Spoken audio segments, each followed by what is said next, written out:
శుక్రవారం Myanmar Bangkok థాయిలాండ్లో వచ్చిన భూకంపం కారణంగా 1000 మంది చనిపోయారు.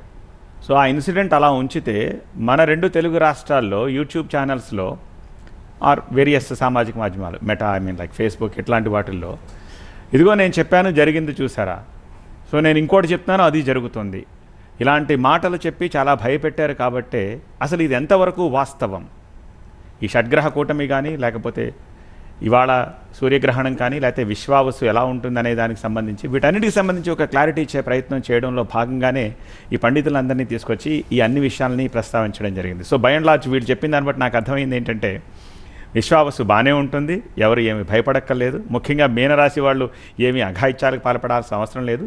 కాకపోతే శాస్త్రాన్ని నమ్మేవాళ్ళు శాస్త్రంలో కొన్ని జాగ్రత్తలు చెప్పారు కాబట్టి ఆ జాగ్రత్తలు తీసుకోండి, పరిహారాలు చెప్పారు కాబట్టి స్తోమతకు తగ్గట్టుగా పరిహారాలు చేసుకోండి అని మాత్రం చెప్తున్నారు. అంతవరకు ఓకే, అదర్వైజ్ ఎవరికి ఏమీ జరిగిపోదు, బాగానే ఉంటుంది అని చెప్తున్నారు. ఒక మాట చెప్తాను, ఏంటి చెప్పండి.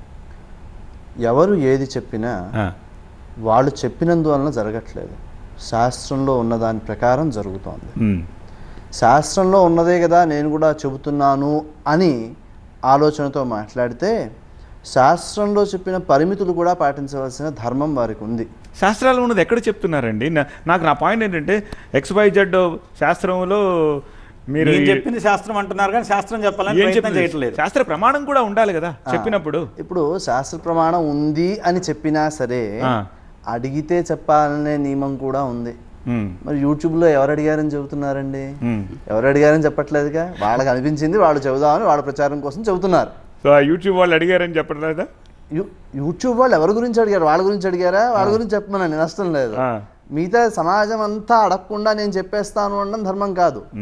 మంచి చెప్పడంలో తప్పు లేదు, కానీ చెడు ఎదుటి వాళ్ళని భయపెట్టడానికి ఉపయోగపడుతోంది అన్నప్పుడు ధర్మశాస్త్రం చెప్పిన నియమాన్ని కూడా జ్యోతిష్ శాస్త్రం అంగీకరిస్తోంది. ఏమిటి? ఎదుటి వాళ్ళని భయపెట్టకూడదు. సత్యం బ్రూయాత్ ప్రియం బ్రూయాత్ నబ్రూయాత్ సత్యం అప్రియం ప్రియంచ నానృతం బ్రూయాత్ ఏష ధర్మ సనాతన. ఎదుటి వాళ్ళకి నచ్చింది కదా అని అబద్ధం చెప్పకూడదు. కానీ మీరు ఇలా చెప్తే ఇవి రుచించకపోగా అలా చెప్పే వాటికి భయం కారణంగా వాటికి ఎక్కువ ఆకర్షితులు అవుతూ ఉన్నారు. సహజం అది. ఆ సహజం అనేది మానవ స్వభావం వలన సహజం అవుతోంది తప్ప ప్రకృతికి సహజం కాదు అది. ఎందుకు?